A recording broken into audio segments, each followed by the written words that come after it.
दोस्तों, आज यहाँ पे रिलेटिव परफॉर्मेंस या एब्सोल्यूट परफॉर्मेंस क्या होता है उस पर थोड़ा चर्चा की जाएगी। देखिए, एब्सोल्यूट परफॉर्मेंस वह होता है जो व्यक्ति करता है या जिस व्यक्ति के पास जितना नॉलेज है, तो समझिए कि वो एब्सोल्यूट नॉलेज है।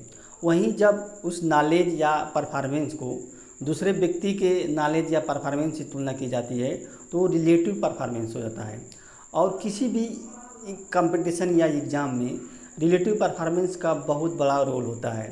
अगर एब्सोल्यूट परफॉर्मेंस पुअर है लेकिन रिलेटिव परफॉर्मेंस क्या बेटर है, तो समझिए कि क्या एग्ज़ाम को क्वालिफाई कर लेगा, एग्ज़ाम को बीट कर लेगा। वहीं क्या एब्सोल्यूट परफॉर्मेंस भले ही कितना ऊंचा हो, ज़्यादा हो, लेकिन अगर रिलेटिव परफॉर्मेंस उसका लो है तो समझिए कोई एग्ज़ाम को बीट नहीं कर पाएगा।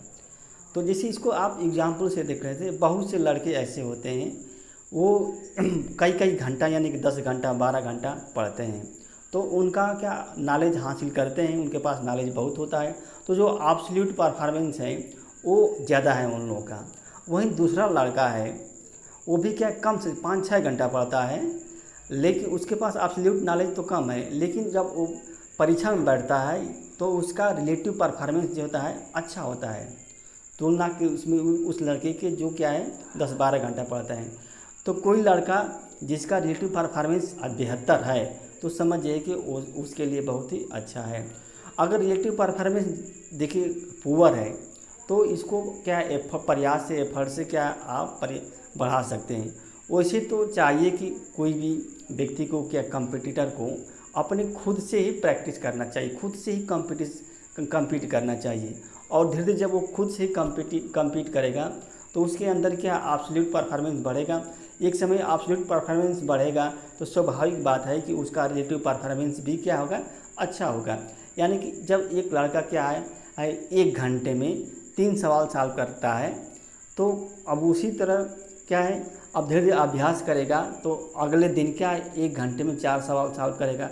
फिर अब ज़्यादा और अभ्यास करेगा तो अगले दिन क्या 1 घंटे में 5 सवाल सॉल्व करेगा। इसी तरह से क्या क्या उसका खुद से जब कम्पीट करेगा तो उसका क्या एब्सोल्यूट परफॉर्मेंस भी बढ़ जाएगा। जब एब्सोल्यूट परफॉर्मेंस बढ़ जाएगा तो उसका रिलेटिव परफॉर्मेंस क्या होता है, बढ़ जाएगा। तो रिलेटिव परफॉर्मेंस को आप हमेशा ध्यान में रखिए। आप ये मत सोचिए कि मैं बहुत नॉलेज जानता हूँ, आप बल्कि ये सोचिए कि मैं दूसरों की तुलना में क्या कितना नॉलेज जानता हूँ, क्योंकि दूसरे से ही कम्पीट करना है। और जिससे दूसरे नॉलेज, क्योंकि एग्ज़ाम में क्या है दूसरों की ही तुलना की जाती है।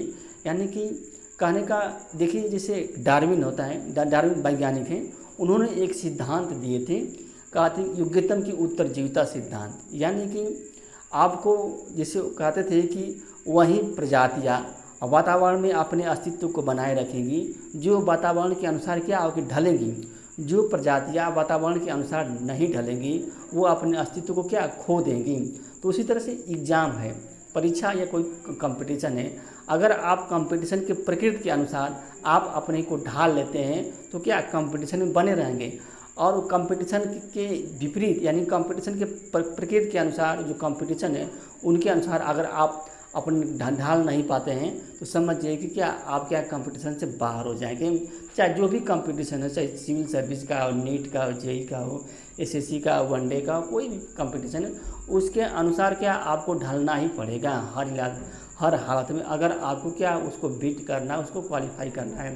तो इसीलिए अपने का रिलेटिव परफॉर्मेंस को क्या है बढ़ाने का प्रयास करें। जब रिलेटिव परफॉर्मेंस बढ़ जाएगा ना तो स्वाभाविक बात है आपका क्या उस परीक्षा को बीट आसानी से कर लेंगे।